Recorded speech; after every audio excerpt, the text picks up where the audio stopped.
जो उत्सव होता तो बघून आणखीन जोमाने आपण राज्याच्या सर्वांगीण विकासाच्या करता काम केलं पाहिजे अशा प्रकारची मनोमन भावना आमच्या मनामध्ये आणखीन वाढीला लागली। त्याबद्दल मी आपल्या सगळ्यांना मनापासून धन्यवाद देतो, आपल्या सगळ्यांचे मनापासून आभार मानतो।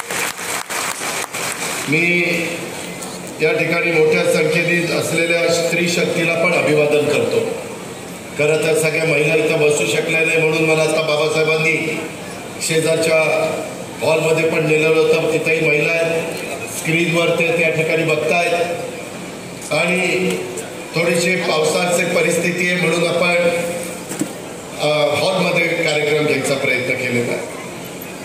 प्रास्ताविकामध्ये साधारण पार्श्वभूमी बाबासाहेबांनी आपल्याला सगळ्यांना सांगितली। जनसन्मान यात्रा का सुरू केली याबद्दलचा पण प्रश्न माझ्या लातूरकरांना, माझ्या मराठवाड्यातल्या जनतेला, माझ्या अहमदपूर चाकूरच्या जनतेला असेल। आम्ही विक्रम काळे, सुनील तटकरे, बाबासाहेब पाटील आम्ही सगळे जनसेवक आहोत। जनतेचं सेवा करणं हे आमचं काम आहे आणि जनतेने त्याच्याकरता आम्हाला निवडून दिलेलं आहे। म्हणून जनतेचा करता आम्ही जनसन्मान, जनतेचा सन्मान करण्याच्या करता ही यात्रा आम्ही सुरू केलेली आहे। बाबासाहेबांनी सुरुवातीला साधारण यत्नाचा अर्थसंकल्प सादर करत असताना अर्थमंत्री म्हणून काय योजना मी राज्याच्या करता दिल्यात, महायुतीच्या माध्यमातून दिल्यात, मुख्यमंत्री उपमुख्यमंत्री मंत्रिमंडळातील सगळ्या सहकाऱ्यांना विश्वासामध्ये घेऊन दिल्या त्या त्यांनी सांगण्याचा प्रयत्न केला।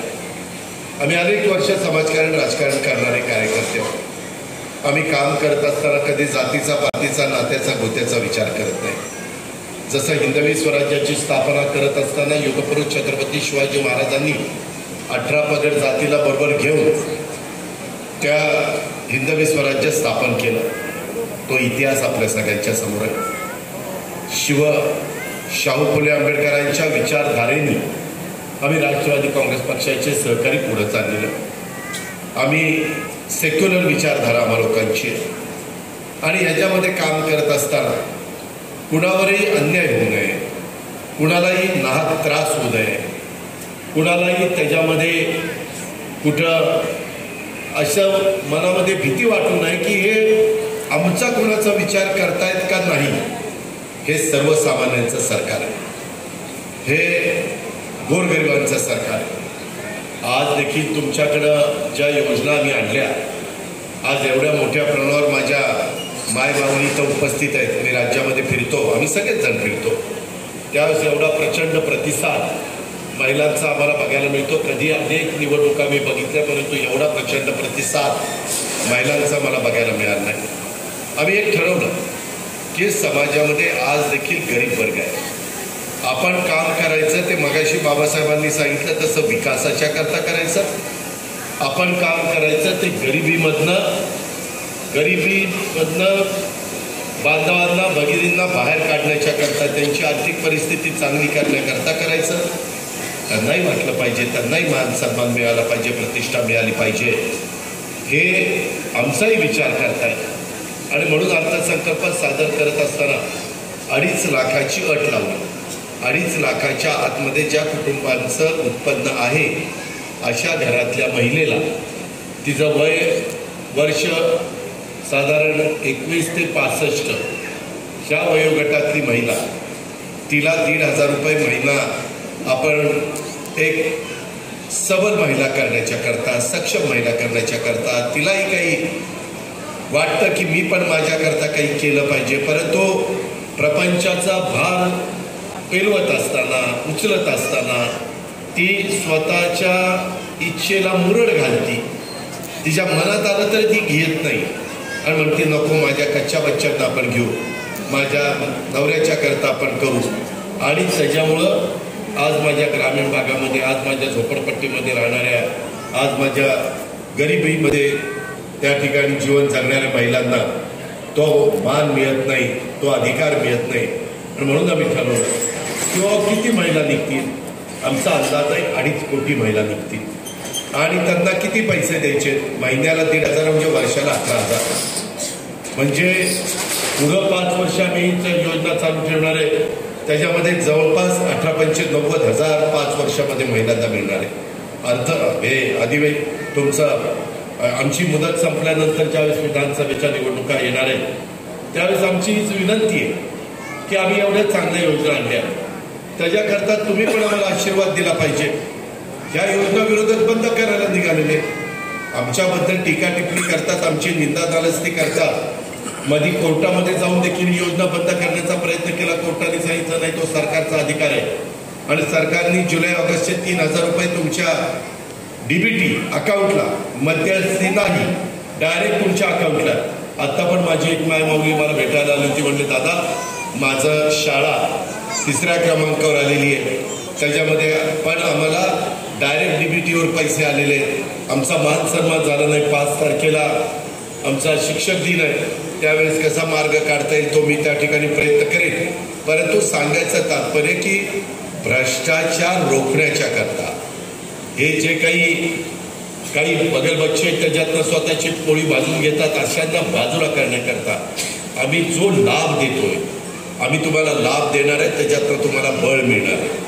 तो लाभ हा आम्ही तुमच्या बँकेच्या खात्याच्या अकाउंटला टाकतो, मध्यस्थ कुणी नाही.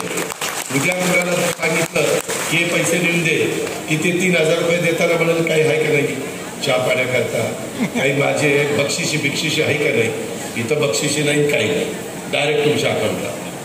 हेच नाही, ह्याची कशाकरता केलं की मला माहिती आहे माझी भगिनी, माझी मायमाऊली खुरपणीला जाते त्यावेळेस काय तिची अवस्था असते, मोलमजुरी करते त्यावेळेस काय तिची अवस्था असते, कचरा गोळा करते शहरा भागात, काचा गोळा करते, झाडू पोतना करते, धुणं भांडी करते, काही ठिकाणी स्वयंपाक जाऊन एकेका दिवसाला 4-4, 5-5 ठिकाणचा स्वयंपाक करून ती माझी भगिनी पुढे जाते. एवढं सकाळी उठल्यापासून राबत असते. एक तर उठल्यावर सगळं घरचं बघायचं, मुलाबाळांचं शाळेमध्ये जायचं, डबा बिबा, नवरा नोकरीला असेल तर त्याचं बघायचं, हे सगळं करून पुन्हा हे बाकीचं सगळं बघायचं, पुन्हा संध्याकाळी बाकीचे घरी येतात. म्हणजे 24 तासातली माझी भगिनी, माझी मायमाऊली ही 20-20 तास, 18-18 तास काम करत असते. त्याचा विचार कोणी केलाय का नाही? आणि म्हणून आमच्या मनात आलं की नाही, त्यांनाही करण्याचा अधिकार आहे, यांनाही यांच्या आईवडिलांनी त्या ठिकाणी जन्म दिलेला आहे, त्यांना मान सन्मान मिळाला पाहिजे. आता तुम्हाला त्या पैशातनं काही महिला भेटतात की दादा माझी जी नड होती ती मी भागवण्याचा प्रयत्न केला. आता नवऱ्याला विचारायचं कारण नाही, हे पैसे तुमचे आहेत, त्याला म्हणून तुमच्या पैशाच्या करता मी हिशोब देईन, हे माझ्या पैशाच्या करता बोलायचं नाही. माझ्या भावांनी मला रक्षाबंधनाची ओवाळणी टाकलेली आहे, तो माझा अधिकार.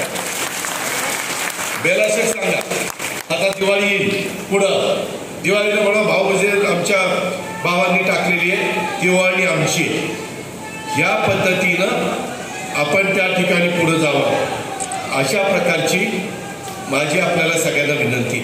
एवढ्यावरच नाही, हे सगळं करत असताना आम्हाला असंही वाटलं की आपल्या मुली, गरिबाच्या मुली शिकत नाही का, तर त्यांच्या आईवडिलांची ऐपत नसते. म्हणून गरिबांच्या मुलींना सर्व जाती धर्म, मी मागाशी सांगायचं राहिलो, मायमाऊलीनो ही योजना आणली, ही कुठला जात डोळ्यासमोर ठेवून आणली नाही. गरीब महिला सगळ्या जाती धर्माची, ती मागासवर्गीय असू द्या, ती आदिवासी असू द्या, ती अल्पसंख्याक असू द्या, ती ओबीसी असू द्या, ती भटक्या समाजाची असू द्या, ती सर्वसाधारण समाजाची असू द्या, कुठल्याही भगिनीला त्याच्यामध्ये भेदभाव केलेला नाही. त्याच पद्धतीनं आमच्या गरीब घराण्यामध्ये आलेल्या मुलींना त्यांनाही शिकण्याचा अधिकार आहे ना. माझे आईवडील गरीब आहेत म्हणून मला ॲडमिशन घेता येत नाही, ही भावना त्यांच्या मनामध्ये येता कामा नये. आणि त्याच्यामुळंच आम्ही तिला कॉलेजचं शिक्षण देण्यात असताना 50% फी देत होतो, आता 100% द्यायचं ठरवलं. का ठरवलं की काही केसेस अशा आल्यात मायमाऊलींनो की ती मुलगी घरी गेल्यानंतर ती म्हणल्या आईवडिलांना की 50% सरकार देतं, आता 50% तुम्ही द्या, मी माझं पुढचं कॉलेजचं शिक्षण डॉक्टर असेल, इंजिनियर असेल, CA असेल, MPSC असेल, UPSC असेल, IAS असेल, IPS असेल, जे काही तिला करायचं, पायलट असेल ते ती करेल. पण ते 50% पण पैसे आईवडिलांकडे द्यायला नाही. आणि त्याच्यात काही केसेस आमच्याकडे अशा आल्यात की त्या मुलींनी आत्महत्या केली. की माझ्याकडं राहिलेले 50% भरायला नाही, मी कशा करता जमू? अरे इथं प्रत्येकाला जगण्याचा अधिकार आहे आणि म्हणून राहिलेले पण 50% देण्याचा निर्णय घेतला आणि अशा पद्धतीनं गोरगरिबांच्या मुलींच्या करता कॉलेजची कवाडं उघडून टाकली. हा पण निर्णय आपण घेतला. बऱ्याचदा मगाशी सांगितलं बाबासाहेबांनी तसं 52 लाख कुटुंबियांना गॅस सिलेंडर वर्षातनं 3 ते पैसे गॅस सिलेंडर देणार नाही. त्या गॅस सिलेंडरची किंमत जेवढी आहे त्याला गुणिले 3 तेवढे पैसे त्या महिलांच्या अकाउंटला. आता इथं माझ्या फेट्या घालून रुबाबदार माझ्या मायमाऊली बहिणी मुली बसल्यात. किती जणांच्या घरी गॅस सिलेंडर आहेत त्यांनी हातवर कर. शेगड्या बऱ्याच जणांच्याकडे. परंतु त्या शेगड्या नाही, गॅस सिलेंडर महाग जरा झालाय म्हणून त्याच्यामध्ये आमची फुलाच्या पाकळीची मदत हे कुणी करत नव्हतं. हे तुमचं सरकार आहे. आम्ही मगाशी बाबासाहेबांनी त्यांच्या मतदारसंघामध्ये जवळपास 2,500 कोटीची कामं गेल्या 5 वर्षामध्ये आम्ही मंजूर करून दिली. हे काही येण्याकाबाळ्याचं काम नाही. आजपर्यंत एवढा निधी या अहमदपूर आणि चाकूर मतदारसंघात कधी आला नव्हता. परंतु बाबासाहेब मागे लागायचे, दादा हे मला मंजूर करून पाहिजे, दादा इथं बॅरेजेस मला करून पाहिजे, इथं लाईनिंग करून पाहिजे, इथं मला त्या ठिकाणी लिफ्ट करून पाहिजे, इथं पिण्याच्या पाण्याच्या योजना करून पाहिजे, रस्ते करून पाहिजे, माझ्या इथं इमारती चांगल्या करून पाहिजे. अनेक प्रकारच्या मागण्या हे बाबासाहेब त्या ठिकाणी करायचे आणि तो त्यांचा हक्क होता, तो त्यांचा अधिकार होता आणि त्याच्यातनं तो हक्क तो अधिकार. मग तुमच्या इथं सांगवी, उजना, सुमठाणा, अंदोरी, किनगाव ते कारेपूर रस्ता 350 कोटी रुपयाचा. शेळगाव ते किन्नी याला देवी रस्ता रुंदीकरण 100 कोटी. सार्वजनिक बांधकामाचे रस्ते 255 कोटी. मुख्यमंत्री ग्रामसडक योजना 260 कोटी. नाबार्ड 60 कोटी. केंद्रीय महामार्ग सेंट्रल रोड फंड 40 कोटी. पंतप्रधान ग्राम सडक योजना 70 कोटी. मातोश्री शेतात पाणंद रस्ते 118 कोटी. मन्याड नदीवरील बॅरेजसाठी 138 कोटी. मृदवसंधारण करता 102 कोटी. प्रादेशिक पाणी पुरवठा हडोळटी व चाकूरवाडी 140 कोटी. हे कशाला म्हणतात? आज काय हे करतात? ग्रामीण नळ पाणी पुरवठा 130 कोटी. ऊर्ध्व मदा उपसा सिंचन योजना कालव्याचं अस्थिकरण 30 कोटी. चाकूरवाडी पाणी पुरवठा योजना 75 कोटी. अशा अनेक गोष्टी. कोल्हापूर बंधाऱ्याची बांधकामं, अशी खूप कामं. ही सगळी का केली? तुम्ही विश्वासाने बाबासाहेबांना निवडून दिलं. त्या विश्वासाला कुठलाही तडा जाऊ द्यायचा नाही. तुम्ही घड्याळाला मतदान केलं. आमची जबाबदारी वाढली.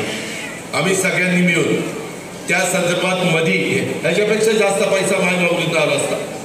माझ्या बांधवांना मी सांगतो ह्याच्यापेक्षा जास्त पैसा आला असता. पण या 5 वर्षामध्ये मला 1.5 ते 2 वर्ष कोरोनामध्ये गेली. मला म्हणजे जगाचीच गेली, आपली पण गेली. काही ठिकाणी आमचं हे बंद झालं होतं, कामच बंद झालं होतं. घरी बसून लोक थांबत होती. झालं की नाही? वॅक्सिन देत होतो, तिथं व्हेंटिलेटर देत होतो, ॲम्ब्युलन्स देत होतो, जम्बो हॉस्पिटल खोलत होतो. त्याच्या संदर्भामध्ये डॉक्टर, पॅरामेडिकल स्टाफ, नर्सेस, जे काही. सुरुवातीला कोरोना झाला, घरातलं कुणी बरं वाईट झालं तर कुणी त्याला डेड बॉडीला शिवायचं नाही. आम्ही बाहेरच्या लोकांना सांगायचो आणि ते अंत्यविधी करायचे. केलं की नाही सुरुवातीला? नंतर आपली भीती ती दूर होत गेली. परंतु सुरुवातीचे दिवस एखाद्या घरात जर अहमदपूरला कोरोना झाला तर ते घर टाळून लोक दुसरीकडनं जायचे, नको तिथं कोरोनाचा पेशंट आहे. हे दिवस आपण काढले, पण आम्ही डगमगलो नाही. माणसांना पुन्हा कसं कोरोनामुक्त करता येईल याकरता आम्ही प्रयत्न केला. त्याच्यात माझे 1.5 वर्ष गेले, नाहीतर हा आकडा आणखी पुढे दिला असता. हरकत नाही. शेवटी तुम्ही पण बघितलंय, नैसर्गिक संकट, अवकाळी पाऊस असतो, त्याच्यामध्ये गारपीट येते, दुष्काळ पडतो, अतिवृष्टी होते. तुम्ही तर लोकांनी, लातूरवाल्यांनी बघितलं ना, भूकंप आल्यानंतर काय परिस्थिती झाली होती. त्याला बरेच वर्ष झाली, परंतु काय परिस्थिती होती त्याचा विचार करा ना. सांगायचं तात्पर्य, नैसर्गिक संकट कसंही सांगता येत नाही.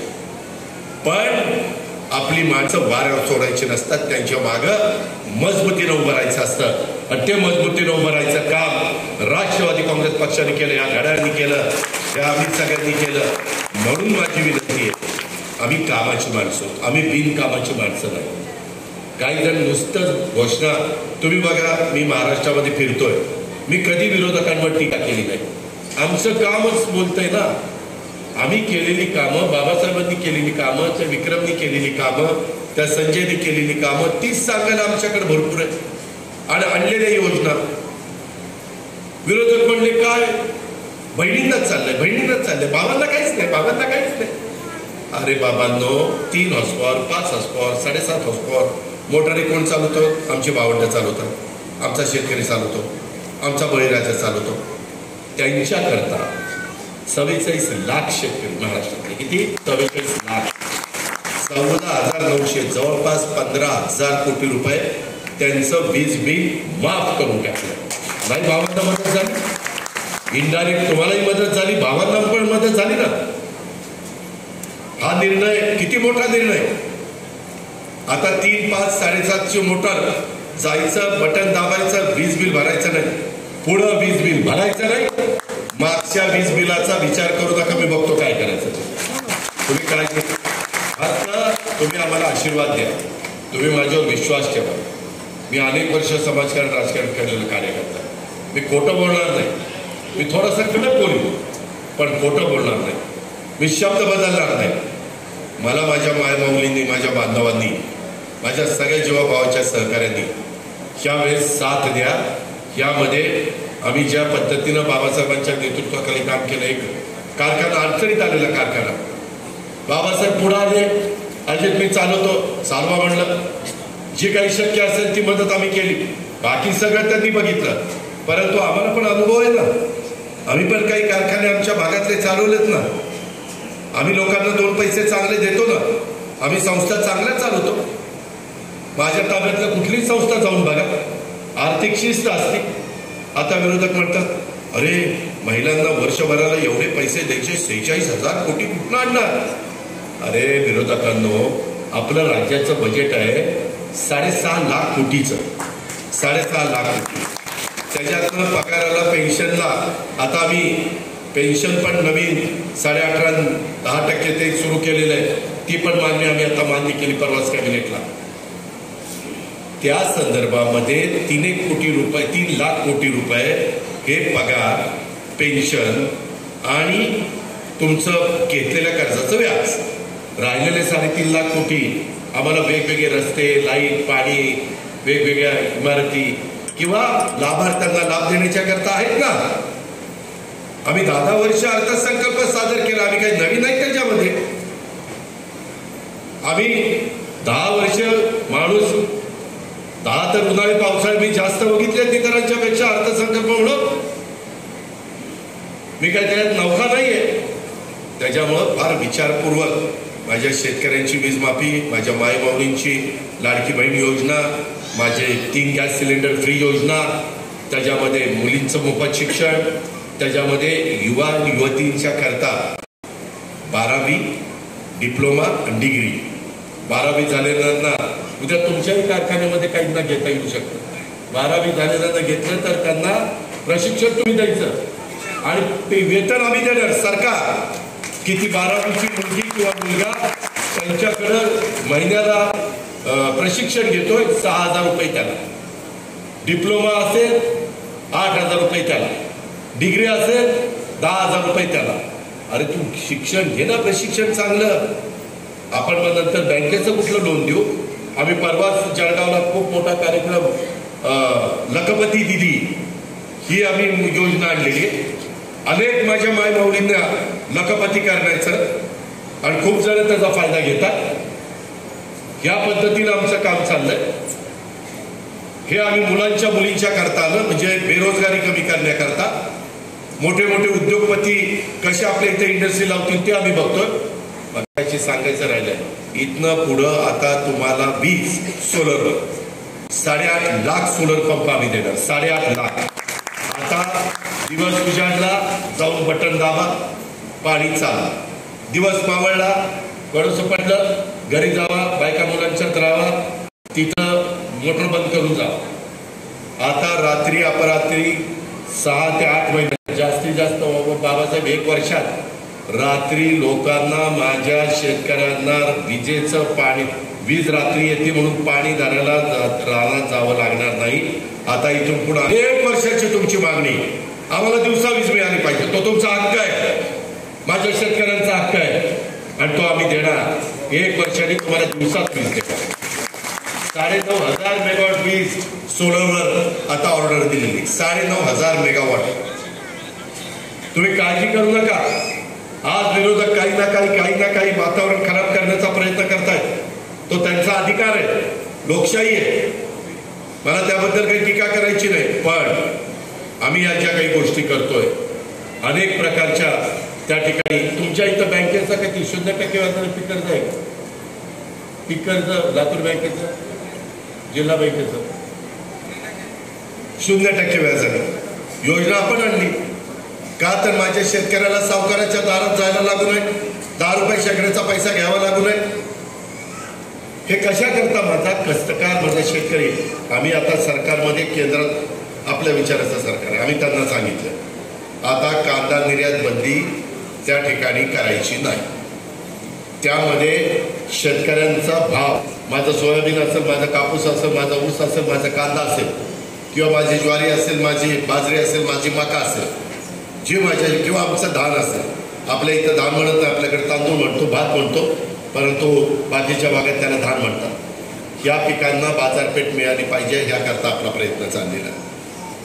याकरता मध्ये आम्ही हेक्टरी 5-5 हजार रुपये कापसाला आणि सोयाबीनला दिले, परंतु त्याच्यात आम्ही समाधान नाही. अजून शेतकऱ्याला मिळालं पाहिजे. त्याबद्दल परवाच कृषी मंत्री परळीला आले होते. तुमच्यातल्या काहींनी ऐकलं असेल, त्यावेळेस शिवराज चव्हाण साहेबांना आम्ही सांगितलं. ते म्हणले ठीक आहे, दिल्लीला या, आपण बसू आणि मार्ग काढू. केंद्राच्या विचाराचं राज्याचं सरकार असेल तर आपल्याला फायदा जास्त होतो. आता उद्याच्या 30 तारखेला पंतप्रधान येत आहेत. कशाला येत आहेत? आपलं वाढवण बंदर म्हणजे वाढवण पोर्ट पालघरचं 75,000 कोटी, 75,000 कोटी आपल्याला त्याच्यामध्ये पाऊण लाख कोटी रुपये त्यांनी तिथं मंजूर केले. त्याचं भूमिपूजन आहे.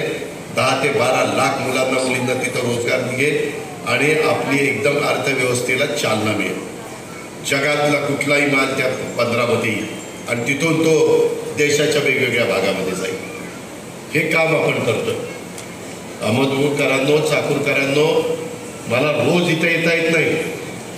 मी आज जनसन्मान यात्रेच्या निमित्तानं आलोय.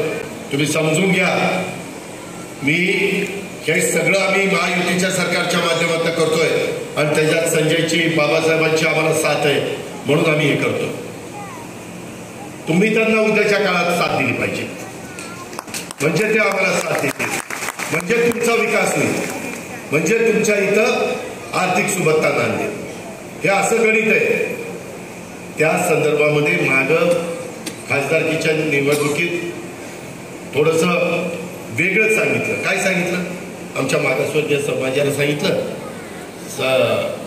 संविधान बदलणार. अरे मी म्हणतो नाही बदलणार. नाही संविधान बदलणार. अब की बात 400 पार, ह्यांना संविधान बदलायचंय. आता म्हणले घटना बदलणार, आरक्षण काढणार. हीच मागासवर्गीय समाजामध्ये अंडरकरंट गेला, आमच्या आदिवासी समाजात गेला. आम्ही सांगून दमतो, अरे नाही, चंद्र सूर्य आहे तोपर्यंत संविधान कोण मायचा बदलू शकत नाही. तरी आमच्याकडे आता काय झालं? आम्ही संविधानाचा आदर करतोय ना. आज संविधानाच्या पुढे नतमस्तक होतोय ना. खोटं सांगितलं त्यांनी आणि मतं मिळवली. हे बरोबर नाही ना. माझं म्हणणं की तुम्ही खरं काय खोटं काय ओळखलं पाहिजे, तो तुमचा अधिकार आहे. तुम्ही कुठं मतं द्या हे मी बळजबरी करणार नाही, तो तुमचा अधिकार आहे. पण आमचं म्हणणं असं आहे, तुलनात्मक त्यांच्या आम्ही चांगलं काम करतोय, आम्हाला तुम्ही पाठिंबा द्या ना. मी तर सांगितलं योजना तुम्हाला. या सगळ्या योजनेला 75,000 कोटी रुपये वर्षाला आम्ही खर्च करतो. 75,000 कोटी कशाला म्हणतात? आज एवढा पैसा बाजारामध्ये येणार आहे. आत्ताच मला माहिती बाबासाहेबांनी दिली माझ्या आतापर्यंत माझी लाडकी बहीण योजना 87,000 माझ्या महिलांना त्या ठिकाणी हे मिळालेले 3,000 रुपये मिळाले 2 महिन्याचे आणि 1 लाखाचं टार्गेट आहे. आज एवढा पैसा माझ्या चाकूरच्या माझ्या अहमदपूरच्या बाजारपेठेतच आला ना का दुसरीकडे गेला कुठं? अहो ह्याच्यामुळं बाजारपेठेला उठाव येतोय, तिथली दुकानं चांगली चालतायत, तुमची नड वागते, त्याच्यातनं आर्थिक चलन फिरतंय, हेच गरजेचं आहे. या पद्धतीनं आपलं काम चाललेलं आहे बाबांनो, माझ्या मायमाऊलींनो. आता एवढ्या पुरतं नाही, माझ्या इथं डॉक्टर अफसर शेख इथं बसले, माझे अनेक जीवा भावाचे सहकारी वसीम तिथं बसलाय, वसीम मुरान आमचा कार्याध्यक्ष, अनेक कार्यकर्ते. त्याच्यामध्ये मी कधी माझे विरोधक देखील मला म्हणतात की अजित पवारांनी राजकारण करत असताना कधी जातपात भेदभाव केला नाही, असं मी नाही म्हणत, माझे विरोधक म्हणतात. का तर मी तसंच वागलेलो. आणि त्यामध्ये मला अनेकदा माझे मातंग समाजाची लोक यायची, म्हणायची दादा मागासवर्गीयांना बार्टी आहे आणि त्या बार्टीच्या बद्दल आम्हाला फायदा कमी होतो, त्याच्यामध्ये नवबौद्धांना फायदा जास्त होतो, आमच्याकरता काहीतरी वेगळं करा. आम्ही बराच दिवस विचार करत होतो. आता त्यांच्याकरता आरटी आणल्या, आरटी आत्ताच आणलं आरटी. का तर त्यांनाही संधी मिळाली पाहिजे, त्यांनाही त्यांचा मान सन्मान मिळाला पाहिजे. ओबीसी वाल्यांच्या करता महाज्योती आणली, काही आमच्या सर्वसाधारण लोकांच्या करता अमृत आणलं, म्हणजे संस्थाच काढली, अमृत संस्था, महाज्योती संस्था, बार्टी संस्था, आरटी संस्था. आता आम्ही बहुजन समाजाच्या करता मराठा आणि हे असे सारथी आणलं, त्याच्यात त्यांना फायदा होतो सारथी. आणि माझा अल्पसंख्याक समाज म्हणायचा आमच्या करता काय, त्यांच्या करता मार्की आणलं, आत्ता मंजूर करून घेतलं. तुम्ही अब्दुल सत्तारला विचारा, कॅबिनेटमध्ये मंजूर करून घेतलं, आता पुढची त्याची कारवाई चालू. शेवटी आम्ही सगळ्यांना त्या न्याय देतो ना. हा, आदिवासी समाजांच्या करता टार्टी आहे, टार्टी, बार्टी, आरटी, मारटी, सारथी, महाज्योती, अमृत, या योजना आणल्यात बाबांनो. तुम्ही जरा अभ्यास करा त्याचा, त्याच्यातनं आपल्या समाजाचं गरीब गोरगरिबांच्या मुलामुलींचं भलं होणार आहे. हे नुसतं काय भाषण द्यायला नाहीये. अजूनही आरक्षणाचे मुद्दे आपल्या राज्यामध्ये आहेत. आज अनेक बांधव मला आरक्षणाच्या करता भेटले, माझे मायनॉरिटीचे भेटले, माझे मराठा सकल समाजाचे भेटले. सगळ्यांना न्याय मिळाला पाहिजे, न्याय देण्याकरताच त्या ठिकाणी काम करायचं असतं, भेदभाव करून त्या ठिकाणी चालत नाही. आणि तशा पद्धतीनं एकनाथराव शिंदेच्या नेतृत्वाखाली आमच्या सगळ्यांचं काम चाललेलं आहे. या पद्धतीने पुढे जात असताना मला एक गोष्ट तुम्हाला सांगायची की आता मधल्या काळात काही त्या बदलापूरला काही दुःखद घटना घडली. म्हणजे महिलांच्यावर, मुलींच्यावर कुठं ना कुठं अन्याय अत्याचार होतं. एक मिनिट होय, तेच सांगतो ताई, मी तेच सांगतो. ऐकून घ्या, तुम्ही बसा, तेच सांगतो, जरा नीट ऐका. माझं बोलणं झाल्यावर मग मला बोला. महिलांवरचा अत्याचार हा अक्षम्य गुन्हा आहे, अक्षम्य गुन्हा आहे, त्याला माफी नाही. दोषी कुणी असो त्याला सोडणार नाही. ऐक ना बाई, सरकार येतील, सरकार जातील, पण महिलांच्या सुरक्षेबाबत कोणालाही पाठीशी घातलं जाणार नाही. महिला सुरक्षेला सर्वोच्च प्राधान्य, सर्वोच्च. त्यामध्ये हे मी तर सांगितलं की यांना तर फासावरच लटवायचं आहे, त्याच्याशिवाय दुसरा इथं काही नाही. तुम्हाला हेही सांगतो, परवा पंतप्रधानांच्या कार्यक्रमाला मी होतो जळगावला. भारतीय न्याय संहितेतील तरतुदीमध्ये आता महिलांना घर बसल्या ही तक्रार त्या ठिकाणी करता येणार आहे. आणि आणि नवीन कायद्यात अशा प्रकरणामध्ये दोषींना फाशी आणि जन्मठेप याची तरतूद केलेली आहे. फाशी दिल्यावर जन्मठेपेचं राहतच नाही, पण फाशी आणि जन्मठेप कायमचाच वर गेला पाहिजे. त्याला त्याच्या पुढच्या 5-50 पिढ्या आठवल्या पाहिजे. परत असल्याचं विकृती आहे, विकृती नराधम आहे ते, त्यांना बाप नाही. त्याच्या संदर्भामध्ये जे काही EFR सुविधा आपण सुरू केलेली आहे, बऱ्याचदा महिला घाबरतात कसं जायचं. आता EFR म्हणजे FIR नोंद होत नव्हती, वेळ लागत होता, अडचणी येत होत्या. शाळा असो, रुग्णालय असो, पोलीस ठाणे असो, तिथंही कोणत्याही पातळीवर आता हायगाई होणार नाही. आता जर ह्याच्यातल्या कुठल्या पातळीवर हायगाई झाली तर तिथल्या संबंधित अधिकाऱ्यांना देखील जेलमध्ये चक्की पिसिंग त्यालाही चालायला सोडायचं नाही. त्याच्या घरी बायका पोरं नाहीत का? या पद्धतीने वागतात आणि बदनामी कारण नसताना आम्हा लोकांची होती. आम्ही एवढं कडक वागत असतो. आज माझी माय माऊली तिथे एवढं महिलांच्यात सांगते की आमच्या सुरक्षेला सर्वोच्च प्राधान्य द्या. काय तिचं चुकलं? अगं बाई, कठीण आहे, तुझं भलं करतोय, तूच मला सांगतो. त्याच्यामध्ये या पद्धतीनं आपण पुढे चाललेलो आहे आणि या संदर्भात केंद्राने पण कायदे कडक केलेले, राज्य सरकारने पण कडक केलेले आणि आम्ही पण ठरवलेलं आहे याच्यात कुणाची हायगाई करायची नाही. कुणी किती मोठ्या बापाचा असू द्या, किती मोठ्या वशिलाचा असू द्या, त्याला माफी नाही म्हणजे नाही. आणि आताच्याही काळामध्ये माझी पुन्हा महिलांना तुम्हाला विनंती आहे, तुमच्या काही कानावर कुठलं काही आलं तर सरळ तुम्ही EFIR करा. त्याच्यामध्ये तक्रार तुम्हाला नोंदवण्याचा अधिकार दिलेला आहे. आणि मग पोलीस ठाणं कसं नोंदवून घेत नाही किंवा शाळा नोंद का घेत नाही किंवा इतर वेगवेगळे रुग्णालय त्याच्यामध्ये का नोंद घेत नाही, त्याबद्दलचं पुढच्या गोष्टी त्या ठिकाणी होईल. ही गोष्ट आपण लक्षात घ्या. आम्ही कुणाला माफ करणार नाही. आणि ह्याच्यामध्ये त्या पश्चिम बंगालमध्ये तर इतकी क्रूर पद्धतीनं तिथं हत्या केली आहे का आपल्या भगिनीची, डॉक्टरबाईची, मी सांगू शकत नाही. इतके नालायक ते नराधमानं विकृत लोक आहेत. एवढ्यावर नाही, 2-3 दिवसापूर्वी युगपुरुष छत्रपती शिवाजी महाराजांचा बाजूला आहे, छत्रपती शिवाजी महाराजांचा वाऱ्यामध्ये एक पुतळा तिथं पडला. त्याच्या संदर्भामध्ये जे कोणी दोषी असतील त्यांच्या चौकशा केल्या जातील. आता पेपरला बातम्या येत आहेत की यांनी केलं, ते त्यांनी केलं, ते त्यांनी केलं, ते त्यांनी केलं, ते कुणी केलं, काय केलं, त्याचा सगळा तपास लागला पाहिजे. त्याच्या संदर्भामध्ये मी राज्याचा उपमुख्यमंत्री म्हणून सांगतोय, मी याबद्दल महाराष्ट्रातल्या 13 कोटी जनतेची माफी मागतो.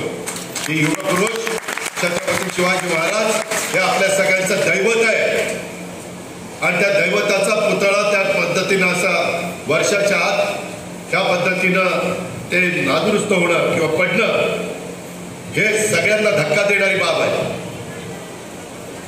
यामध्ये जे कोणी दोषी असेल ते कुणी असू द्यात, वरिष्ठ अधिकारी असू द्यात, खालचे असू द्यात, कॉन्ट्रॅक्टर असू द्यात, तो कॉन्ट्रॅक्टरला तर काळ्या यादीमध्ये टाकला पाहिजे. आपल्यातले कायदे थोडेसे नरम आहेत इतरांच्या पेक्षा. मी येतानाच दाखवत होतो, एका देशात एकाची चूक झाली तर त्यांना चापकाचे फटके देत होते. काही ठिकाणी एवढं पुरतात आणि फार विचित्र पद्धतीने मी सांगू शकत नाही इतकं वाईट पद्धतीनं त्यांचं जीवन संपवतात.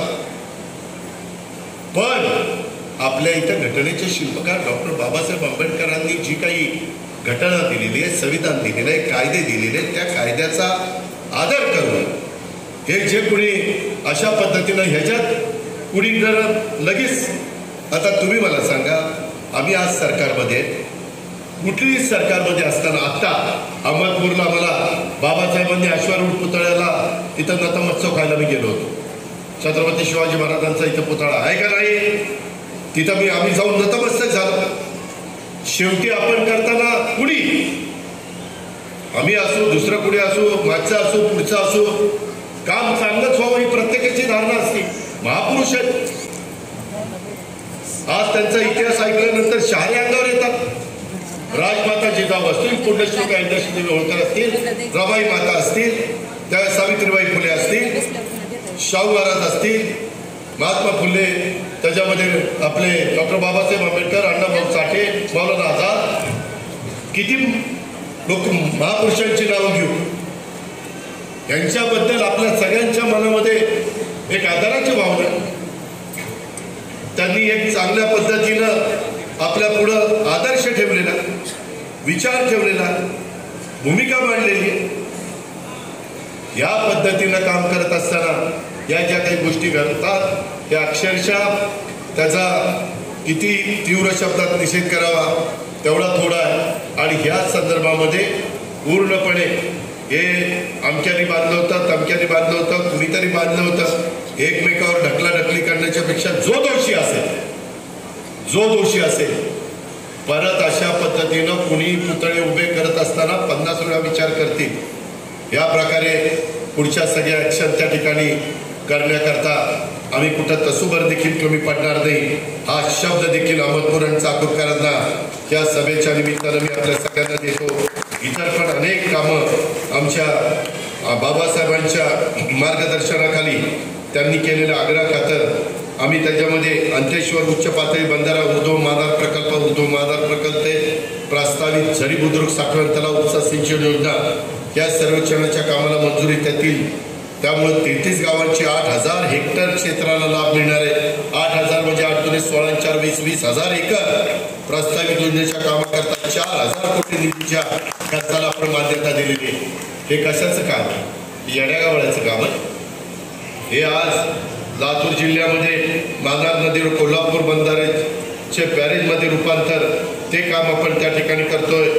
30 बेडचं हॉस्पिटल प्राथमिक आरोग्याचं ग्रामीण रुग्णालयामध्ये विशेष बाब म्हणून त्याला आपण शासनाने मान्यता दिलेली आहे. कारण प्रत्येकाचं जीवन चांगलं राहण्याच्या करता रुग्णालय किती महत्त्वाचं आहे हे कोरोनाच्या काळात सिद्ध झालेलं आहे. आणि त्या पद्धतीनं माझ्या ग्रामीण भागातल्या देखील आरोग्याची सेवा उत्तम ठेवण्याच्या करता आमचा सगळ्यांचा कटाक्षाने त्या ठिकाणी प्रयत्न आहे. या पद्धतीनं आम्ही चाललोय. अढेच जनसन्मान यात्रेच्या निमित्तानं माझ्या माय माऊलींना, माझ्या बहिणींना, माझ्या मुलींना, माझ्या बांधवांना या सगळ्या गोष्टी सांगण्याच्या करताच मी सुनील तटकरेची, बाकीची सगळी आमची राष्ट्रवादी काँग्रेस पक्षाची टीम या परिसरामध्ये आले. पुन्हा एकदा तुम्ही ज्या प्रकारे आपल्याला साथ दिली, मला एकच सांगायचं आहे, या सगळ्या योजना पुढं चालू राहाव्यात वाटतंय का नाही? हात वर करा. चालू राहाव्यात का नाही? ज्यांना चालू राहाव्यात वाटतं त्यांनी हात वर करा. बहुतेक सगळ्या महिलांना वाटतं चालू राहावं. विरोधक त्या बंद पाडायला निघाले. त्याकरता चालू राहाव्यात तर उद्याच्या विधानसभेच्या निवडणुकीमध्ये घड्याळाचं चिन्ह जिथं असेल तिथं घड्याळाचं बटन दाबा, योजना पुढं चालू. ही गोष्ट लक्षात ठेवा. त्याच्यामध्ये एवढंच नाही, आम्ही मधल्या काळामध्ये कोतवालाचं मानधन वाढवलं, पोलीस पाटलाचं मानधन वाढवलं, अंगणवाडीचं मानधन वाढवलं. त्याच्यामध्ये त्या ह्यांचं राहिलं होतं आत्तामध्ये 4,000 रुपये काल ऑर्डर काढली, त्यांचं मानधन वाढवलं. अजून पण काही प्रश्न आहेत त्याबद्दल पण आम्ही लक्ष घालू. तुम्ही काळजी करू नका. हे सरकार तुमचं आहे, हे सरकार सर्वसामान्यांचं आहे. पण येणाऱ्या निवडणुकीमध्ये महायुतीच्या पाठीशी तुमची शक्ती उभी करा. त्याच्यामध्ये महायुतीचं कमळ आहे, महायुतीचं काही ठिकाणी धनुष्यबाण आहे, काही ठिकाणी घड्याळ आहे. या पद्धतीनं आपल्या योजना पुढे चालू ठेवायच्या. खोट्या नाट्या प्रचाराला लोकसभेला जसं बळी पडला किंवा आम्ही कमी पडलो